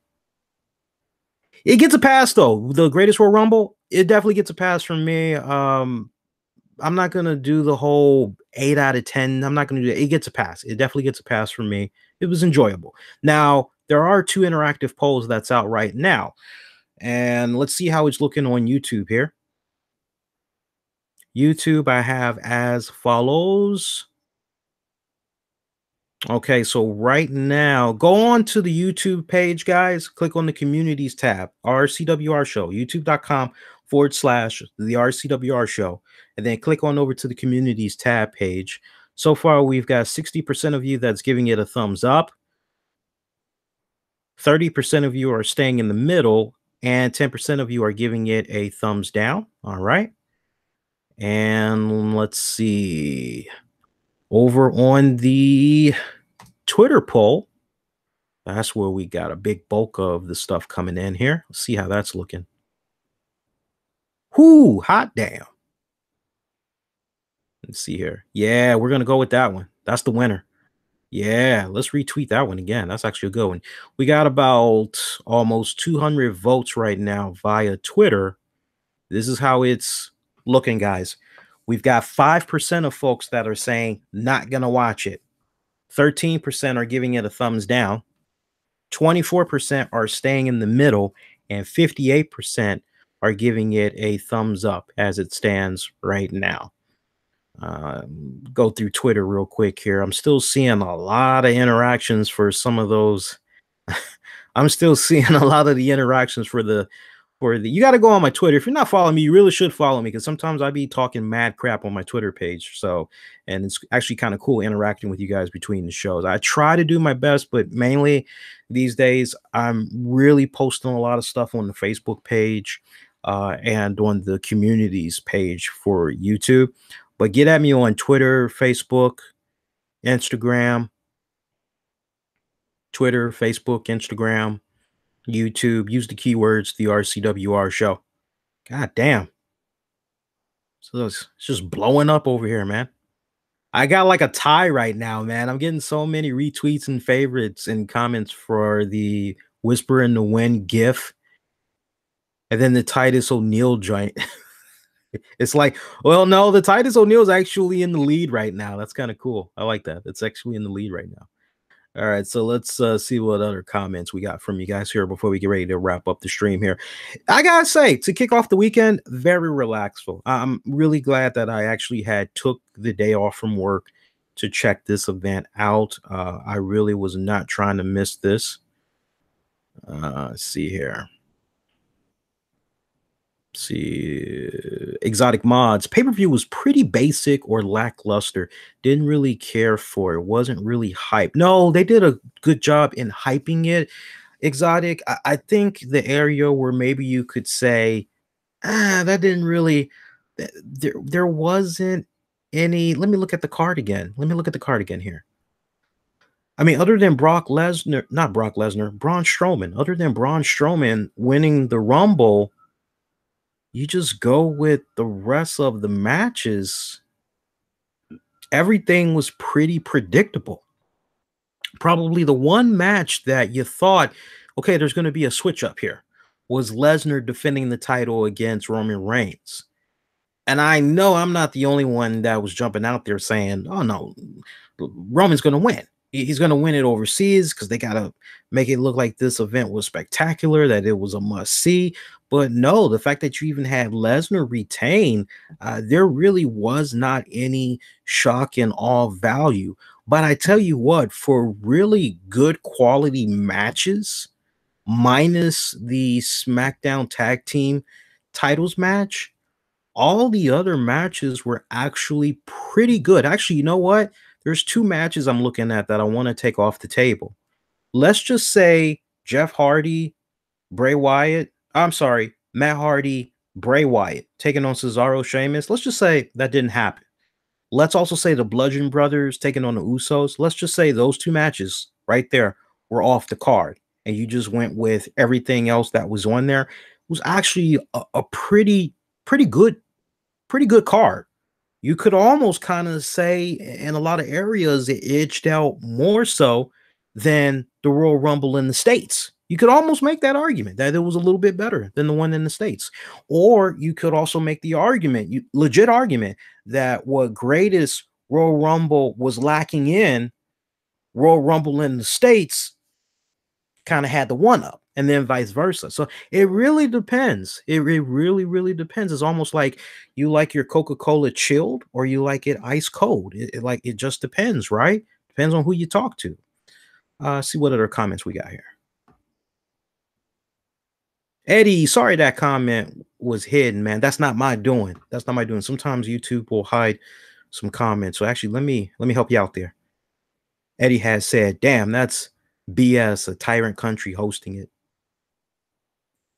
I'll still watch it. Yeah, I know some of you. Yeah, too much politics. I used to watch, but it got involved in it. Yeah, that's understandable. Yeah, see, you see what I'm talking about when you get politics mixed in with some of your favorite events, pastime events. When you start mixing, then it's kind of hard to go. Okay, you know what? Like my best friend, she used to love using Facebook. Would interact with her friends and family, post all kinds of cool, funny stuff. But then once the whole political season had came around and election time and Trump this, Trump that, it wasn't about for her, it wasn't about who won. She just didn't like the fact that there was so much ugliness that she was now seeing from both sides that was happening on social media, that as a result of it, she just said, "Okay, you know what? I'm done with Facebook. I'm just done. People got my phone number. They can text me, they can call me. I'm just done using social media pages altogether." And it's been 2 years now. Just imagine that. Imagine being in your early 30s and you just say, "I'm tired of all the crap I'm seeing on social media. I'm done. I don't want to have anything to do with social media." It's kind of like, whoa, that's kind of scary. That sounds primitive, Lee. That sounds like cavemanish. Yeah, some people actually are like that. When you start getting politics involved in some of your favorite pastimes, yeah, yeah, it does have a little bit of a sour taste it leaves in your mouth and makes you kind of want to say, I'm done with this. See what else we got here. They should do it again next year. It should be a yearly tradition. Johnny Storm, where you been, man?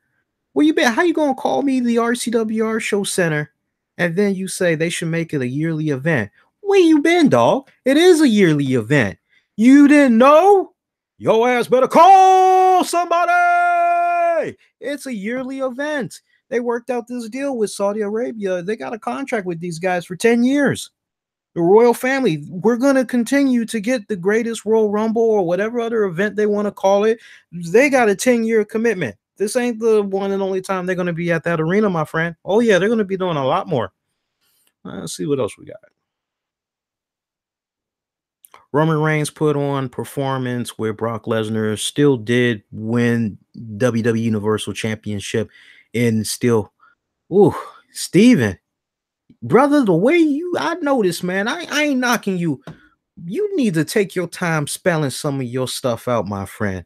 Seriously, you hurt my eyes with some of the stuff you be spelling, man. Steven, how you gonna spell steel cage? Steel cage. How you gonna say steel cage? But you spell it Still. I'm not knocking you, brother. I'm just saying, you know, brother, that there are certain people that look at wrestling fans and they go, well, they ain't got much common sense. They about as dumb as a fly trying to get on top of a piece of horse manure. They don't know their left from the damn right. Them damn silly wrestling fan, they don't know nothing. So, if you want to be taken seriously, take comfort knowing, like, people are going to be reading what you're saying. Before you hit that send, you make sure you double check and you read what you getting ready to, post. Make sure you read it and everything is spelled okay and you put it out there. Please, man, we got a rep to maintain. We bigger, we smart. Let's show them we're smart, man. Don't be spelling. If I see you spell steel cage like that again, you're gonna be put in timeout, my friend. Don't ever spell that like that again, man. Seriously. Let's see what else we got. I love you, Steven. I love you, man. But you need to clean up. On that spelling, man. Pick was Jeff Hardy. Now he was going. Are you trying to say new? He was going to retain. You see what I'm saying, Steve? You got to go back, man. You spell retain wrong, and you spelled new wrong. I know what you're trying to say, but other people might not be hip to that, my friend. So that's your homework assignment. You're gonna have to start cleaning up your spelling there, man. We all mess up. Trust me. We all mess up. Don't worry, we mess up. The key, you just gotta catch it before. For me personally, Steven, I always feel bad whenever I get ready to put out a tweet, right? I be swearing all up and down. That's spelled right. Okay, good. Looks good. I hit send. Heaven forbid it's a tweet and like it starts picking up traction. And then when I read it, I go, oh, damn, I spelled that wrong. And I wish there would be, I know it irritates a lot of you guys. I wish that Twitter would give you an edit option to edit your tweet. I think it's just stupid. I mean, we can do it on every other platform, but we can't edit our tweets once they go live. I think that's stupid. It's like it's not harming anybody to go back in and edit it. It's not harming anybody. Yeah, it is what it is. Let's see what else we got here. See anything else want to get into? What did I make of the Lashley botch move with Kaz? I really didn't think nothing much of it. Now, maybe when I watch Botchamania, it'll be a different story because I know at that point I was kind of actually getting ready to do the show. So there might have been a lot more stuff that went down during that Greatest Royal Rumble event that you guys caught that I didn't see. But I tell you what, I will be seeing it through Botchamania. That much I promise you, because I love me a good laugh. But one botch that did happen, I'll say this and then we'll end the stream.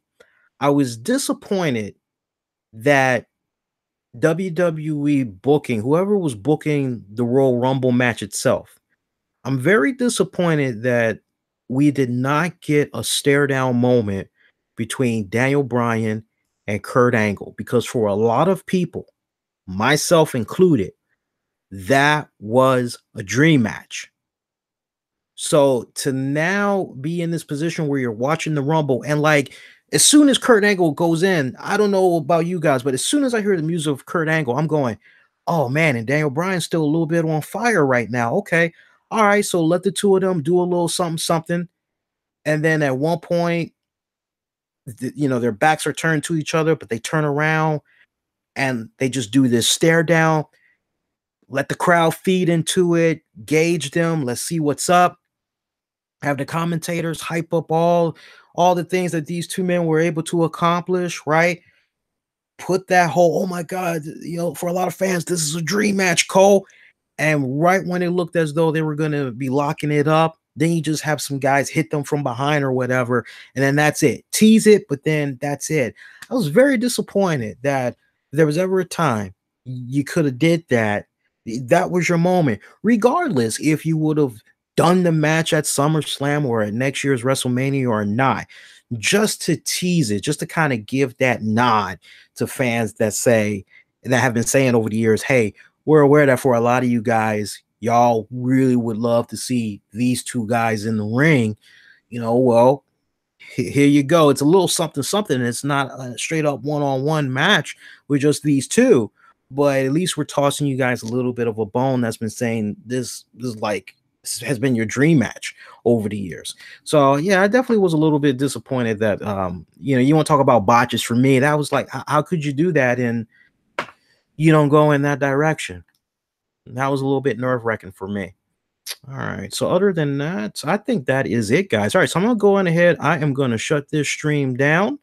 Those of you that's waiting for the audio version of this, give me about, honestly, at this point, give me about 35 minutes, and I'm going to hook this up and I'll release it. Spreaker, Spotify, and iHeartRadio will get first dibs. So honestly, if you check by 7:45 p.m. Eastern, it should be available on those respected outlets. And at this point, your next edition of the RCWR show is going to be coming at you on Tuesday night, May 1st. Wow, already going into May. Tuesday night, May 1st, 10 p.m. Eastern. As soon as SmackDown goes off the air, we'll be simulcasting at our usual outlets. We'll simulcast on YouTube, Facebook, Spreaker.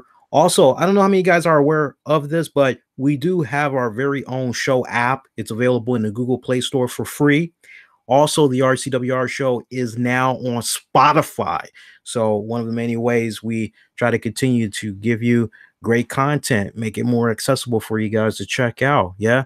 I'm also kind of looking into what's happening with Alexa there. I've been getting emails about that. I'm actually going to try to play around with that over the weekend. If you appreciated the live after show, make sure you give it the thumbs up, share, get at me on Twitter, Facebook, Instagram, YouTube. Use the keywords the RCWR Show. Much love to everybody that had checked out the stream live. I appreciate those of you that's going to be checking this out on demand. I'm wishing all of you all to be safe. Most importantly, be kind to one another. I will see you next go around. Everybody, do take care.